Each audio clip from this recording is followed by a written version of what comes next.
Good afternoon, each and everyone. My name is Philip, General Manager, Educasa UK Kenya, hosting you this afternoon for the University of Brighton. I will not take much of your time. Without further ado, I just want to thank you for finding time even to join us this afternoon. We really feel honored and appreciate. University of Brighton is a university with such a rich history dating back to the 18th century. And we have a lot from them which they are ready to share with us this afternoon. So without further ado, I'll hand over the session to Peter so that he may share what he has for us. Just a few housekeeping rules. Keep all your mics on mute. In case you have any burning question, kindly put them on the chat box and we will be able to take them at the tail end of the session. I know people will be joining. I'll do the hosting bit of things. I will admit and mute them as necessary. So kindly, Peter, take over the session.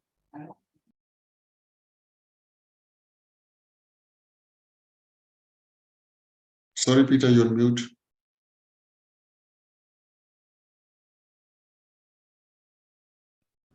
Hello, Peter. Sorry, you're on mute. Hello, can you hear me okay? Yes, now you're good. Thanks. Please proceed. Fantastic. And Philip, can you see my screen okay? I can see your screen. You're good to go. Fantastic. Thank you. Well, thank you for the introduction and thank you for coming to this session today. My name's Peter. I'm from the University of Brighton and I'm an international manager here. And today I'm going to talk to you about the exciting things that are going on in Brighton and why you may want to come and study with us in the next year or two. So it's a really exciting place to be, Brighton. Many of you may have heard of Brighton. Perhaps you follow Premier League football. You'll have heard of Brighton and Hove Albion, but you may have also heard of Brighton for iconic historic reasons as well. And I'm going to talk a bit more about the university, but I also want to introduce just a couple of our students that are here with us today. So we have Marianne and we have Shini as well, who are here, and they're going to share a bit about their experience of studying in Brighton during the presentation as well. So we're going to talk a bit about where we are, our location, the kind of value and the vision of Brighton, a bit about our research excellence and our hands-on learning as well, and a bit about our campuses and our community too. So you'll find out at the end of the session that there's going to be a little quiz as well. So we're going to ask you to kind of pay attention and then we'll quiz you on what you've learned as well. Just a couple of things to start with. So Brighton is ranked in the top 50 for graduate outcomes. And I know that this is a really important issue for students. When you go to university, you want to know that you're investing your money well and that you're going to be coming out with a good degree and great opportunities for the future. And we know from our student outcomes, our graduate outcomes, that our students tend to perform really well in the workplace and go into some really exciting and innovative jobs as well. One of the great advantages to Brighton is that it's a city that is very close in location to London. So some people even refer to Brighton as London by sea, because we're a coastal city, we're right by the sea, but it's extremely easy for you to get from Brighton to central London in a very short space of time. Brighton is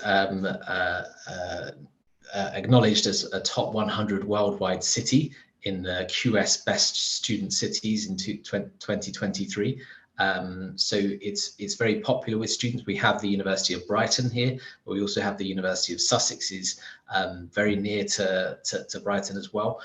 So it's a really sort of bustling student city and a place that's very popular with language students as well. So you won't just come and be you won't just come and see students from Brighton. You'll see students that are studying at local language colleges and foundation colleges. So it's a very student-friendly city.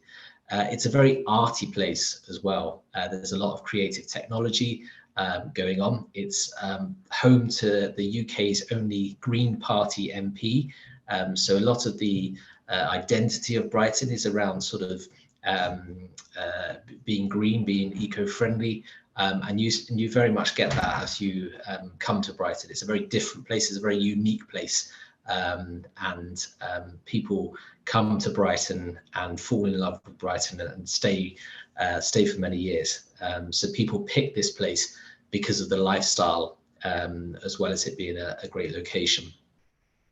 As an award-winning beach, when you live here in the summer, you'll notice that lots and lots of tourists come to spend time on the beach, to paddleboard, to swim in the sea, and just to enjoy themselves as well. So I mentioned, obviously, there's lots of students. There's around 14% of the people that live in Brighton are students. So you can see very sort of vibrant student community. And there's a digital sector worth around £1 billion per year to the local economy.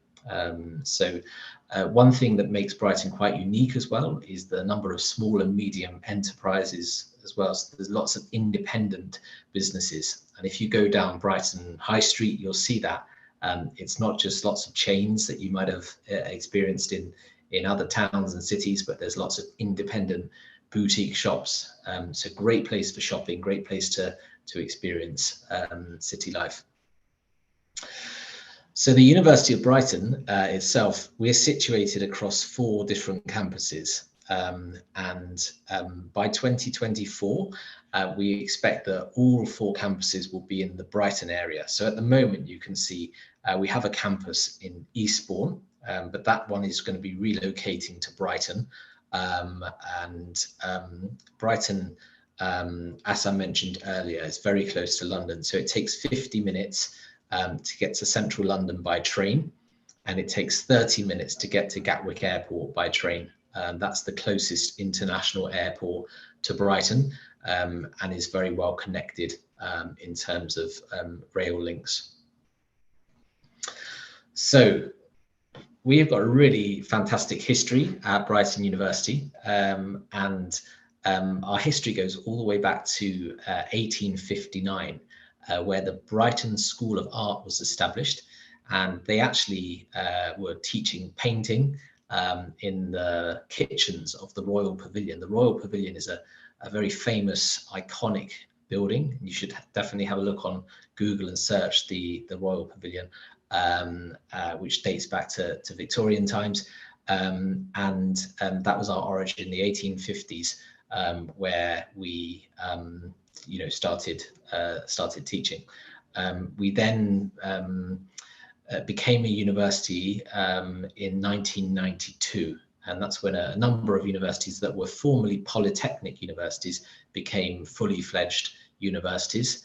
But in terms of our history before then, there was various things that happened. We were a technical college that opened up in the 1960s, and then we were awarded polytechnic status in the 1970s, became a proper university in the 1990s. And we're celebrating our 30 years we celebrated 30 years in 2022.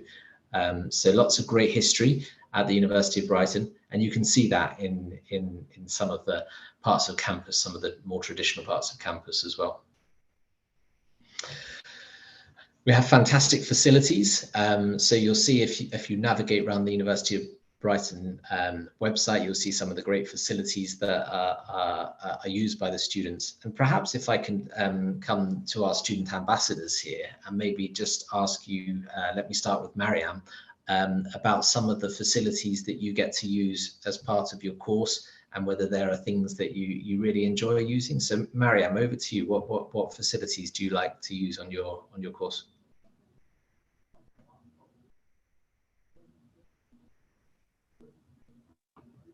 So I'm a psychology and sociology, and that campus in itself is very lively. I feel like there's a library that is very, like, I live in that library. It's honestly like very, very nice to sit there and work. in the buildings as well. There's different areas that you can, with groups of people, you guys can sit around and work on stuff or have conversations. And there's a cafe. And in regards to my own course, we have a research methods course. So there are a lot of facilities where there's like computer labs and different things that we can use for our own research. So yeah. Fantastic, thank you. And Xinyi, if I can ask you, so you're studying the illustration program. What about you? Can you tell us a little bit about some of the facilities in the School of Art? Yeah, so for facilities that's more targeted to art students, I would say I've tried printmaking, different kinds of printmaking in school that's available. I could rent cameras, studios, computers for software like Adobe. And yeah, the studio space is also always open for us to go into work. So I think that's quite a lot of like facilities I could tap on. And adding on to Miriam's point on the library, I also do make use of it quite a lot. The one nearest to us in the center of the city is open till 12 a.m. So I can go in pretty much anytime to work, and they let me borrow up to 99 books. Yeah, so I think that's pretty great. Fantastic, great, thank you so much. And we'll hear more from our student ambassadors as we go through the presentation. I'm going to talk now about the different campuses that we have. So Xinyi, as she mentioned, is in the School of Art and Design, and they're based on our city campus. So the city campus is essentially right in the heart of Brighton city centre. It's just a couple of minutes walk from the iconic Brighton Pier, and you can get into the city centre in just literally a few moments of walking. And at the city campus, this is our art school. So you have fine art and illustration, graphic design, textiles, fashion, 3D design, craft, fashion, history of art, visual culture, and then also the humanities, historical and cultural studies, and then the media, so film, screen studies, moving image, photography, design for digital media. So that's on our city campus, and we have about 2,500 students who are based there.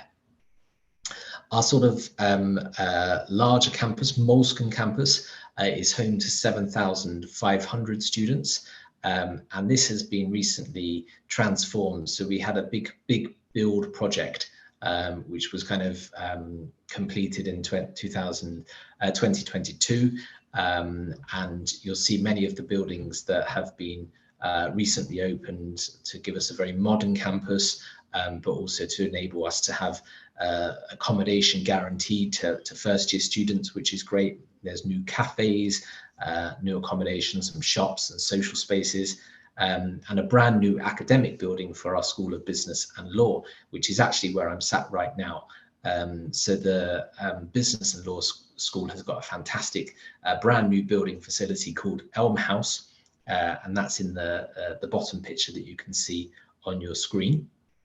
And also, just to mention, at Molescombe campus is home to our University of Brighton International College, and that's for students that are wanting to come to Brighton, but perhaps their qualifications aren't quite at the right level yet, and they need to have a year of preparation.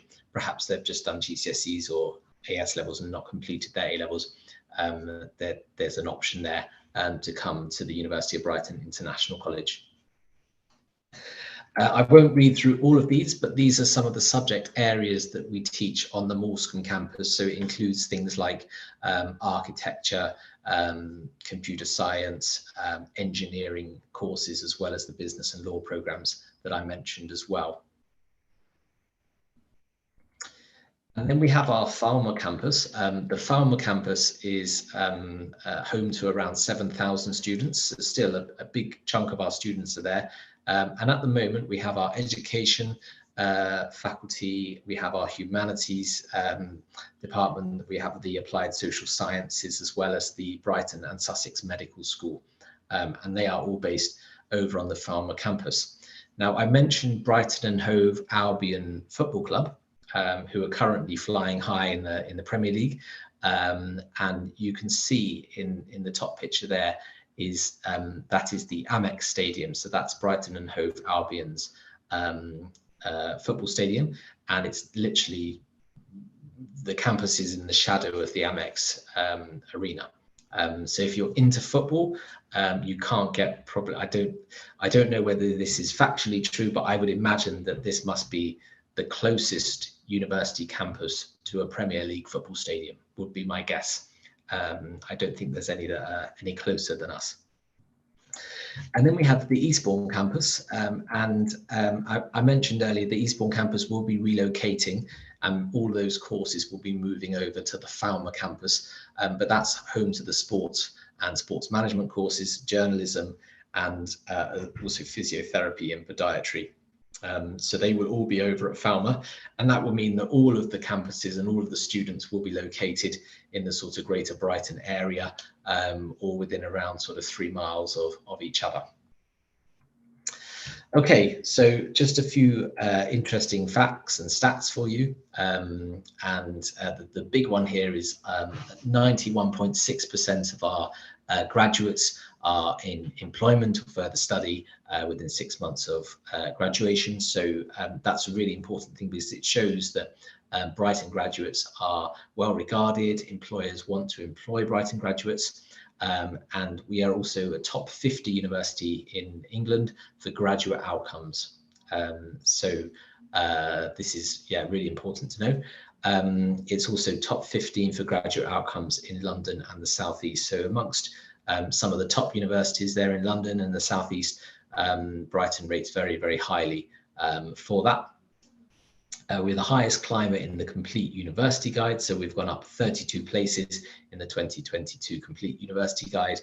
And one thing that you notice when you come to Brighton is just how multicultural we are. So we have over 150 different nationalities are represented at the University of Brighton, and we welcome over 3,000 international students to Brighton every year, which contributes to this fantastic international student community. So the big build at Molescombe campus, that's an investment of 300 million, and that's money that's been spent on student accommodation, academic buildings, leisure facilities at the university, and that's really us investing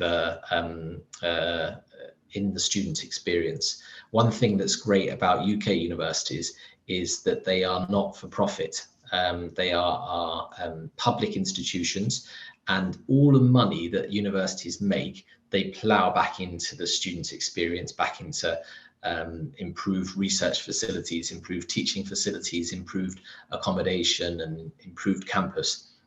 So it's not being run by shareholders for profit, it's being run for the benefit of students. So that's the benefit of them being public institutions. We think that the reason our graduate employment rate is so good is because we give our students the opportunity to do work-related learning as part of their course. So that includes work placements, where they get to spend time working in a company, and having this career focus is a real key thing, a real key part of what we do. And we have over 50 accredited and awarding bodies, and you can see some of those listed there on the screen. So yeah, as I mentioned, all full-time undergraduate students have the chance to do work-related learning as part of their course. And we also have placement degrees at postgraduate level as well.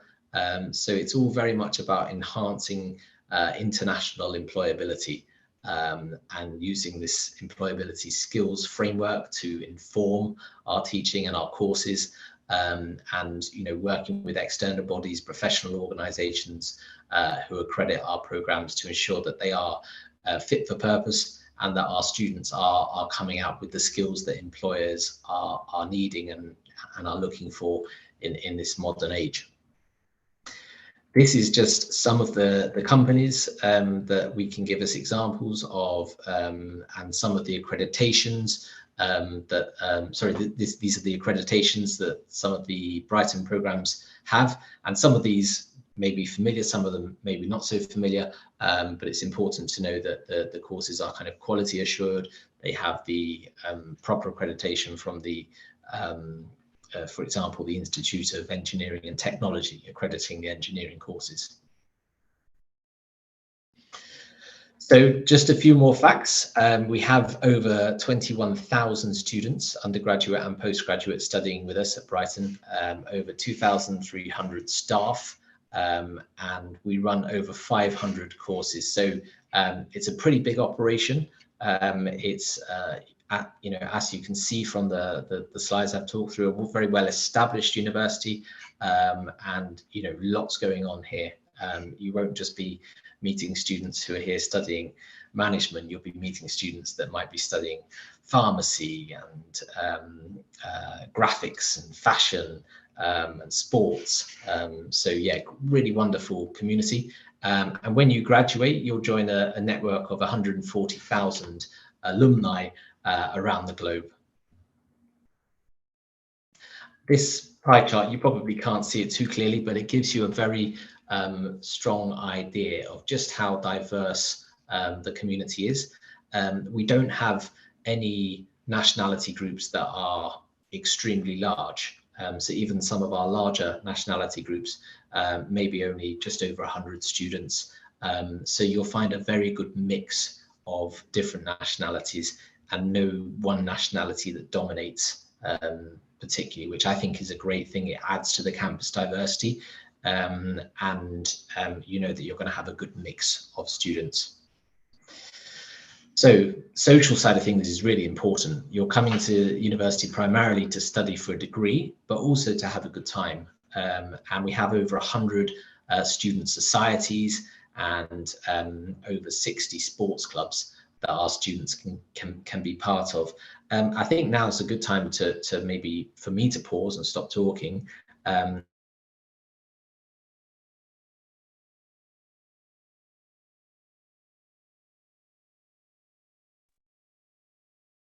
Hello, Peter.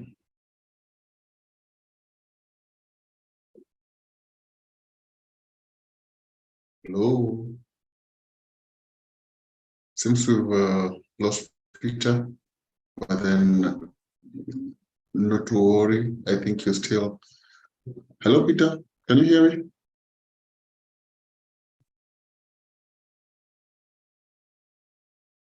Hello, Peter. Can you hear me?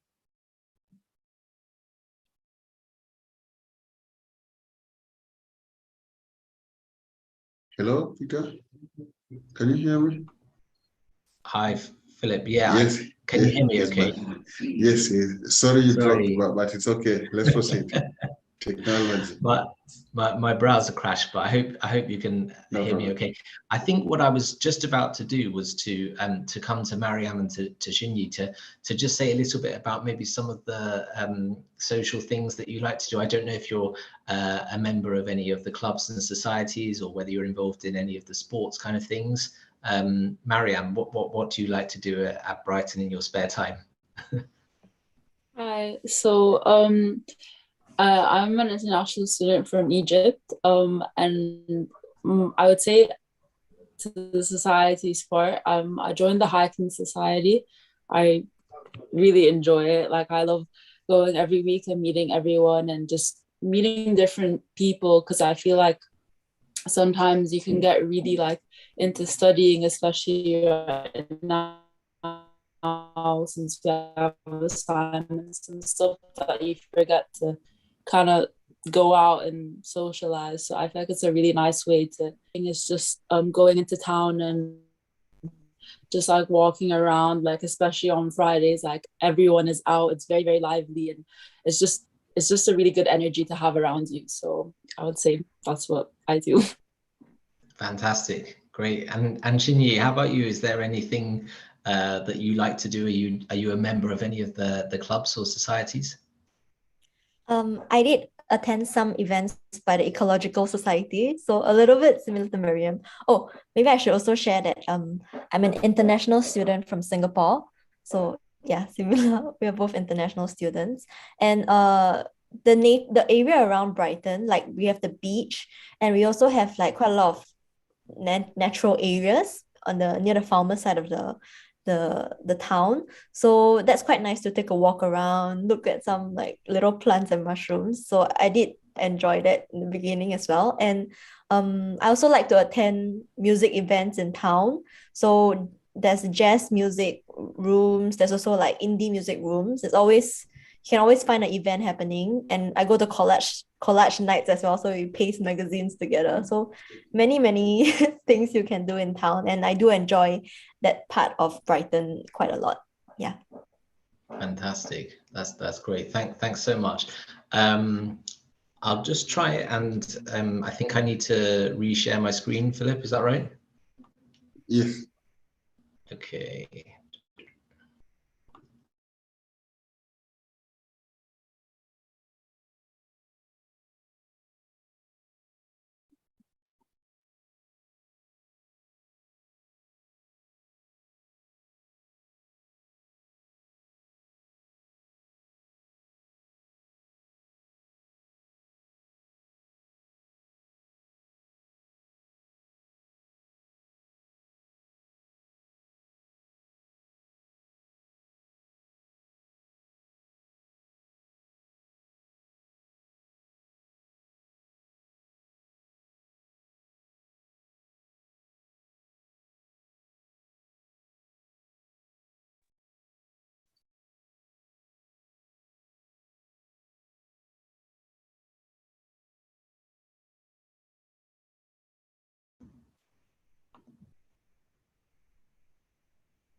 Hello.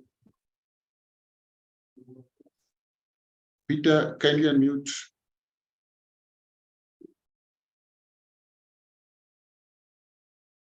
Hello. Can you hear me? Yes. Can you hear me okay? Okay, good then. I think I shared my audio by accident and it stopped me from being able to unmute. Okay, and are you able to see my presentation still? No, now we can't see it. It was there, but then now we can't.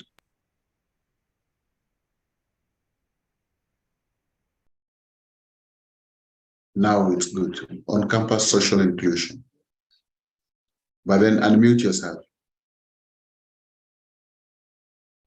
Hello, Peter. Peter, unmute yourself. Unmute.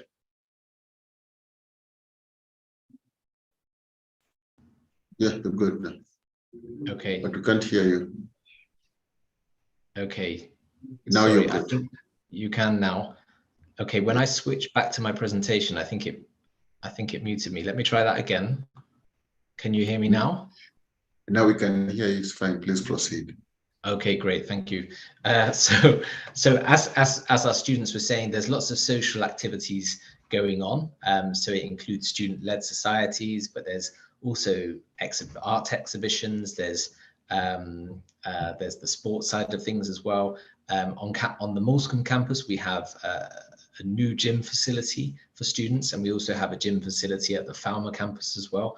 But it's also about religious life as well. We have prayer rooms on campus, and there's faith societies as well. So if you have a faith, then you can practice that. It's a very inclusive environment. So whether you're Christian or whether you have another faith, you can practice that whilst you're at university, which is great. I mentioned some of the support as well. So we have, I think one of the great things about coming to university is that you won't be on your own. And we have a whole support system that's designed to look out for you and to ensure that you're really supported. And I won't go into detail on all of these, but for example, if you were having problems when you were living in your accommodation, we have residential life support. So we have people that are there to support you in your accommodation. You have a personal academic tutor who can help you with any academic problems that you might be having. Perhaps you'd like to be mentored by someone. We have mentoring programs. There's counselling. There's an on-campus doctors as well, so you can access healthcare.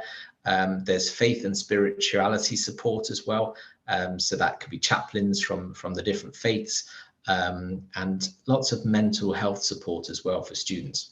We know when you come to university that it can be tough and there can be challenges, and we want to ensure that you have this whole network of support that's there for you, to help you make the most of your experience at the university. So just in terms of specific international welfare and support, we have counselling, we have student advice service, we have the international student support team as well, who help with visa and immigration advice. They arrange social events. They can offer financial advice as well to students. And you can see their email addresses on there. And they're a great team, very friendly and supportive to our international students. I don't think this is everything, but this is just some examples of some of the societies there. So we have, just for me to name a few of these, so we have a Christian Union, we have the Mature Student Society, we have the Ecological Society, which I think Shinyi mentioned. We have the Feminist Society, which is fantastic, and the Women in STEM Society. So lots of great clubs. And I think if you see something and you're thinking, I'd like to start a different club, the Students' Union can support you with that too. Okay, so I want to talk a bit about the accommodation. So we have university accommodation at Brighton, which is a real mixture of different types of accommodation, different prices, different price range, some of it brand new, literally probably only one student may have lived there before you, and some of it more traditional, a bit older, and a real mix. So the accommodation web pages are a great place to go to kind of get an idea of the different types of accommodation that we have. Mariam, did you live in university accommodation when you were in your first year? Hi, yeah, I did. I lived in Barley Park. It's a bit like further off from central Brighton, but I feel like it's a kind of like an environment in itself. And you kind of get really close to the people that you're around. So I really, really enjoyed it, even though like I was a bit far. But I think it was definitely a nice experience. Brilliant. And how about you, Shinyi? Are you living in university accommodation, or do you live somewhere else? Yeah, I'm currently staying in Mithras Halls, which is around a 10-minute bus ride from the center of the city. Yeah, it's the new one that was just completed in the last 2 years or so. Yeah, so it's quite... Okay. That's quite a tall building, isn't it? Which floor are you on? I stay on the 15th floor. 15th floor. Yeah. So do you have a nice view? Do you have a sea view? If you walk to the end of our hallway, you can see the sea from there. Yeah. Okay, but not from your bedroom. No, but I think it's quite the view is not too bad because it's a little bit emptier this part of town, so you get to see a bit more of like the view rather than other buildings. Yeah. Yeah. No, it is nice around here. You can see into the South Downs, which is fantastic, an area of outstanding natural beauty. So that's just some of our accommodation. We have over 1,800 halls rooms across Brighton, and some of the accommodation will be in the city campus, some at Moulscombe, some at Varley Park, which is very close to Moulscombe, and some over at Falmer campus as well. And you can see on the map there where the locations are in relation to Brighton. So Brighton city centre is much closer to the seafront, and then Moulscombe a bit further north from there. The cost of the accommodation, so we guarantee it for first year students, the cost of the accommodation is between £131 and £180 per week. And generally students would take between 39 to 50 week tenancy, shorter for undergraduate students and longer for postgraduate students. And then after the first year, it might be that you live in private accommodation, and we can support you with that process as well, recommending different options for students. That might be that you share a house with some of your friends that you've made. It might be that you look at some of the private accommodation halls. So as well as the university halls that I mentioned, there's a number of different private providers that have university halls around the city as well. But once you arrive, you can have a look into those options for your second year. Now, one of the questions that we always get asked is the kind of cost of living. And we've kind of got this table here to kind of give you an idea of what your typical weekly outgoings are. Marianne, would you say that this is realistic? Would you say that this is kind of a good reflection of what you might be paying? Are you finding that you pay a bit more than this? And you know, do you have any kind of money saving tips for students?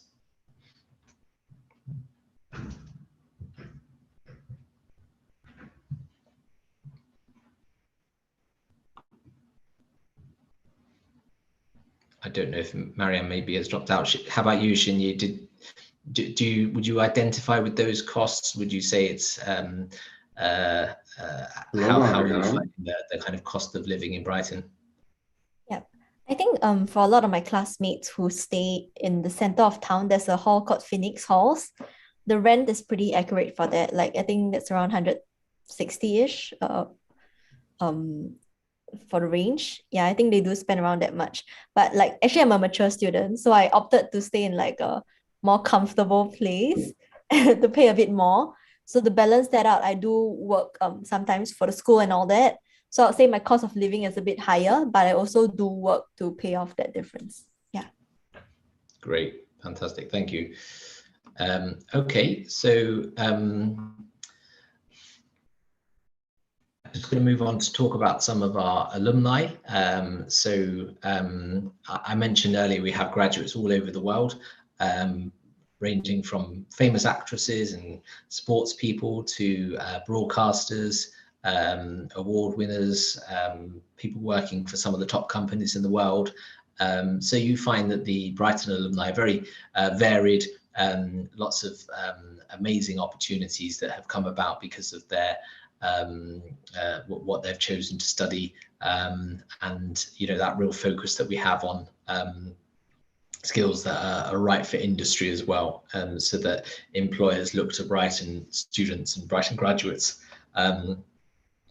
as people that are going to fit well in their company, and that's, you know, echoed in that graduate employment rate that we talked about earlier. This is one of our Brighton alumni. So she was a 3D design and craft student, and was able to make a portrait of the Queen, which is you know, an amazing you know, accolade of being asked to do something so wonderful. Okay, so I just talked about cost of living. This is the tuition fees. So these are the tuition fees for 2023-24. And for the exact fees per course, the best thing to do is to go on our website, and you'll see the fees for the course that you might be interested in. But typically, for a classroom-based undergraduate course, it's 14,300. And if it's a lab or studio-based course, it's 15,300. And then for postgraduate students, it starts at 14,300.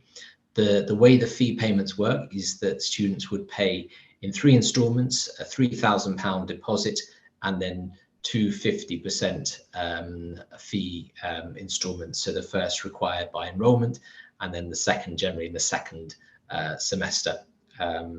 So students that are sponsored or progressing from the Brighton International College wouldn't need to pay a deposit. Just a quick note on the entry requirements. Students that have completed A-levels will typically meet the entry requirements for direct entry. If you have A-levels, then you can apply to enter a degree course directly. And if you have the KCSE, the Kenyan Certificate of Secondary Education, typically you'll be required to study at the Brighton University of Brighton International College on an international foundation year, and that would be that would lead straight into a bachelor's degree. If you have a diploma, if you're a diploma student, we can also consider those, and we can look at those for entry onto second year on a case-by-case basis. And if you're here looking at postgraduate options, we would typically ask for a 2-2 from a recognized Kenyan university. So that's generally our requirements there, but it will vary from course to course. So there may be some courses where the requirements may be slightly higher than those mentioned. If you want to apply, then you can work with your agent, SIUK, to apply for the University of Brighton, and you can submit your application to us, and we are looking for your transcripts, personal statement, references, proof of English language ability, and a copy of your passport. So those will be the documents that you'll need to submit. Another question I always get asked is around scholarships. We have the international scholarships at Brighton, and these are up to £3,500, which is awarded as a fee waiver. So it's money off your tuition fees, and we have varying awards, so from £1,000 up to £3,500. And undergraduate students can apply, but so can postgraduate students apply for the international scholarship. So make a note of that, and you'll see more information on our website about the scholarship. So what I'm going to do now is a very short quiz, because we're at the end of the presentation, but this is just to check how well people have been listening. So I think the best thing here is you can type the answer in the chat. And the first question is, how long does it take to get to London Gatwick Airport from Brighton? Is it 15 minutes, 30 minutes, 1 hour, or 2 hours? So if you want to type in the chat what you think the correct answer is.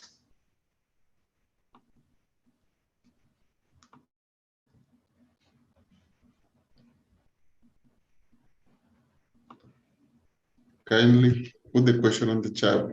Put your responses on the chat. Do I have any? Yes. Can you put your mics on mute? Can you put all your mics on mute? Use the chat facility.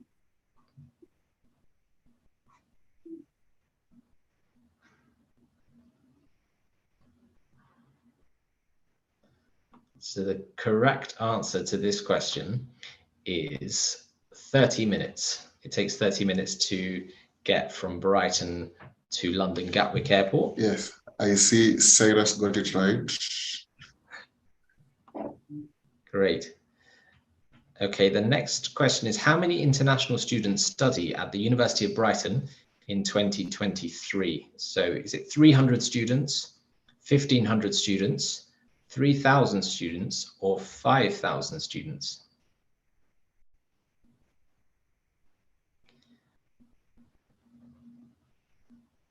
Okay, and the answer, just give you a few more seconds.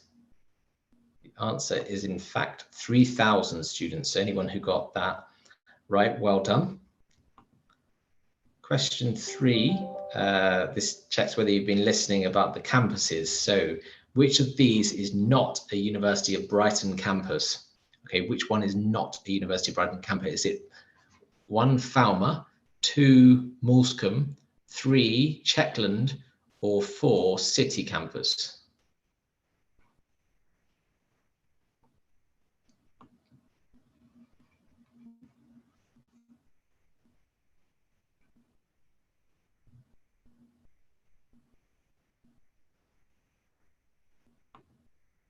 So 1 Falmer, 2 Moulscombe, 3 Checkland, or 4 City Campus.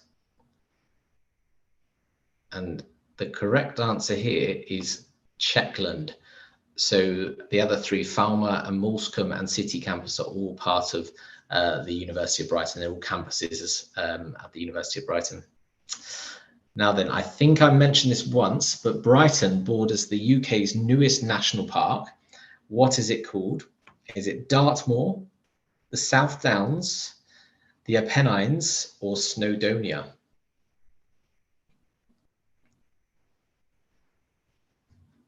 I think there's a good clue in the answer here. So the correct answer is in fact the South Downs.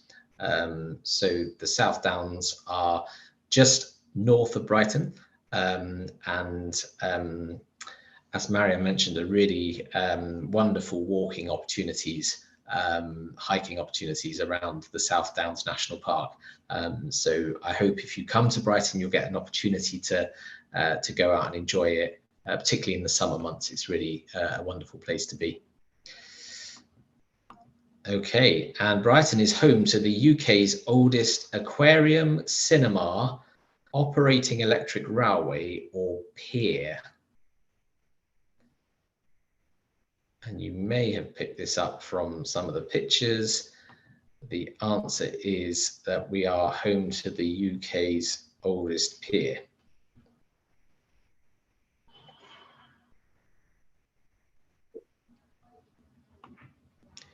Okay, so I'm aware I've talked for about 50 minutes, so I'm going to stop and I'm going to pass back to Phillips, and if there's any questions for Shinyi or Mariam, I'm sure they'd be very happy to answer any. I'm seeing Kenya has taken most of these questions, but then there's one. Do we have Kenyan students at Brighton? We do have Kenyan students at Brighton. I have to be honest with you, I don't know the exact numbers that we have. I think it's a smallish number. So I would guess probably around 10 students, something like that. But I'd be speculating a little bit here. About 40 students. Kieran is much more knowledgeable than me. Thank you so much, Kieran. 40 students at the University of Brighton from Kenya. I would like Shinyi to answer this. Can a student work during the studies? I would like to pursue masters and just weighing options and trying to plan. Shinyi. Yep. So the first part of the question, I think Kieran, he helped to raise the point in the chat. As an international student on a visa, you can work for 20 hours during the term time. So that works well if you have like maybe work 1 or 2 days a week. Yeah, you can work, but you can't freelance. So nothing like, being your own entrepreneur, nothing like that. But you can do that during the holidays or during summer. Yeah, I think that's fine. And then there's someone who sent me a question directly about accommodation. If you don't get the on-campus accommodation, does the university organize for someone who wants to stay on campus, off campus? Mariam? Yeah, there's support, I think, to find off-campus accommodation. Yeah, Mariam, did you want to add anything on that? Yeah, I think there's some... Yeah, I recently got a lot of help from the university about housing. Like, they're very, very attentive. You can literally call them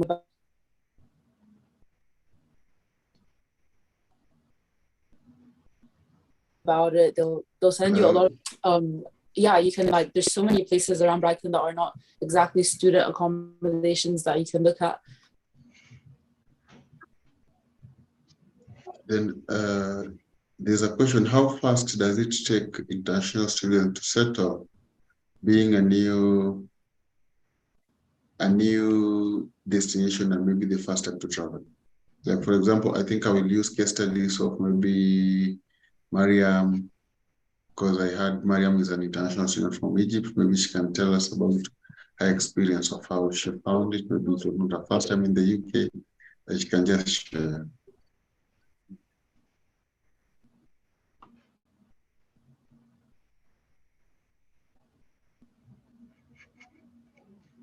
She's dropped off.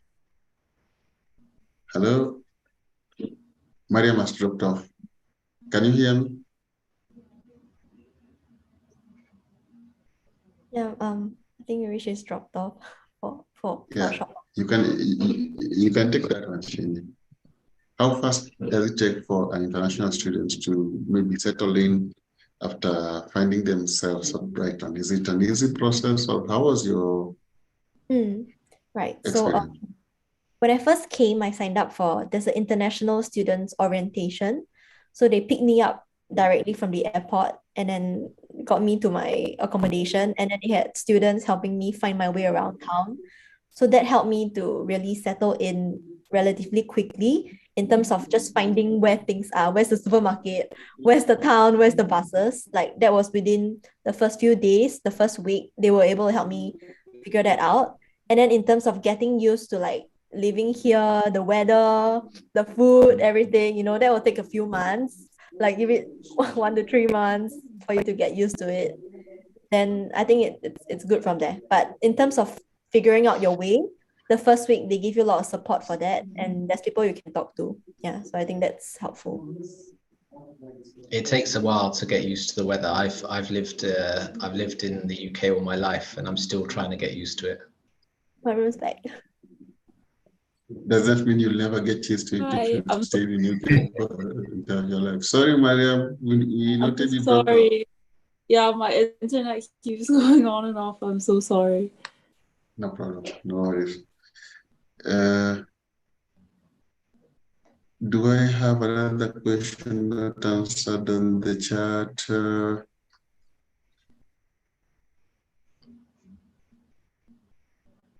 Abigail Modoni is asking, what of those who only completed AS level, yet they still passed but did not complete A level due to unavoidable circumstances?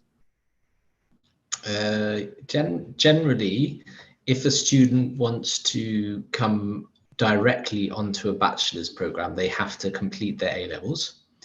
And if they haven't completed their A levels, it may be that they have to take the international foundation year to get them up to the right level. So really, it's a case of sort of meeting that sort of minimum requirement, which would be A level or equivalent, to enter into a bachelor's degree program. In most UK universities, that would be the case. Then I will ask, what are the minimum requirements in pursuit of a master's program, and are there scholarships available? I think you said you require 2-2 depending on the course. Do you have scholarships available for master's students? But then I think they can still go check on the website. We have all the information. Then I have another interesting question here from Cyrus. Can we hear something on recreational facilities at Brighton? And what do students do during their free time?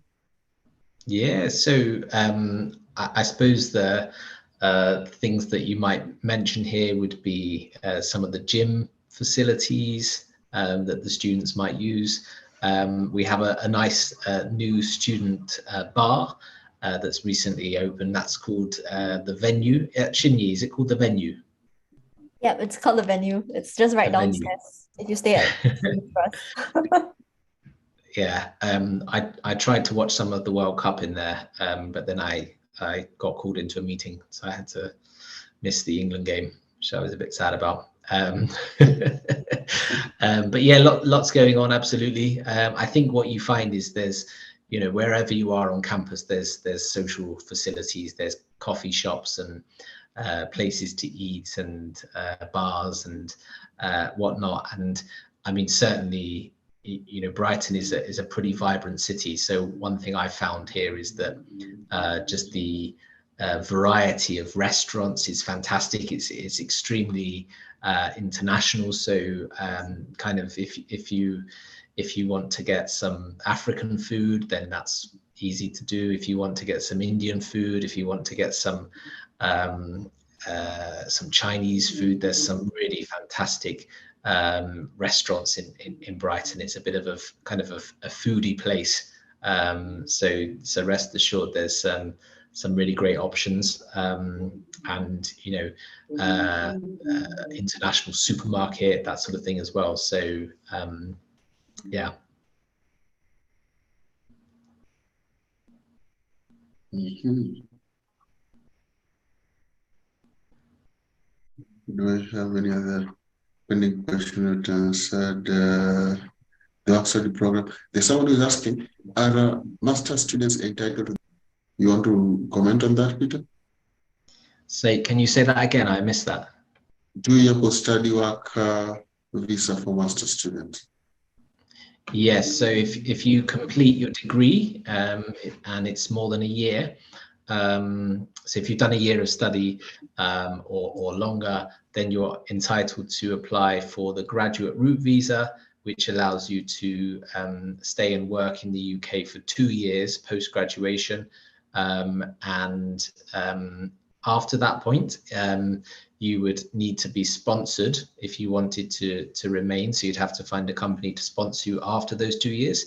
But certainly you can stay for at least 2 years and work in the UK after you've graduated. I think I have no any other question, and time is not on our side. So I will give each and every one of us maybe a minute or so to give us their closing remarks. Then I think I'll bring it to a close. Fantastic. Well, let me start just by saying thank you very much for everyone who's come today, and thank you to our student ambassadors for being involved in the session and giving us your experience. We really appreciate it, and it's great to hear from people that are actually living the Brighton experience. So thank you very much for that. One thing I'd just like to say is that when you go to university, especially in the UK, it's a big decision and it's a lot of money. So make sure you research very carefully. Make sure you look at the course information in detail. Make sure you check out the university websites in detail and pick the course that's right for you. And our colleagues at SI UK have years of experience of advising students, so they'll be there to help you and support you along the way. So don't be afraid to ask them those difficult questions. We've dropped an email address in the chat for you as well, s.d.morley@brighton.ac.uk. He's got an earache today, so don't email him today. You can email him tomorrow. But thank you very much for listening. Thank you. Then a wonderful appreciation to our 2 students who found time of their busy schedules to just come and join the session. See, you have anything for us this evening? Maybe I'll just share good luck with applying. It's difficult sometimes to write your statement and all that. Stick through with it. I think I personally found it quite worth it coming here, and I'm enjoying myself so far in my first year. Generally people are quite welcoming here, so don't worry too much, maybe because it's not like as bustling as London, so people are generally pretty nice here to international students as well. So if you're worried about that, don't be. Yeah, so that's as a whole. Mariam, do you have anything for us?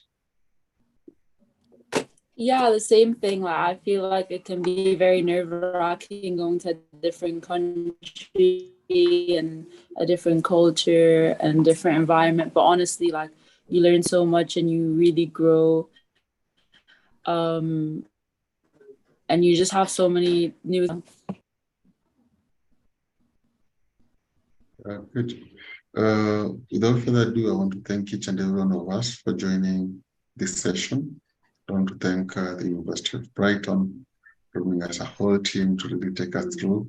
I believe the discussion has been insightful, and I only look forward to having you come visit us at SI UK, and we'll help you through the application. and take you through every step of it until you find yourself at the University of Brighton. So feel free to contact us. Feel free to follow us on our social media handles. I think I'll be displaying them at the very tail end of the session. And then I just want to wish you a nice evening, even as we bring the session to a close. Thank you so much, everyone, once again. And I look forward to interacting with you as you process your applications to the University of Brighton. Thank you. Thank you. Bye for now. Bye-bye. Bye.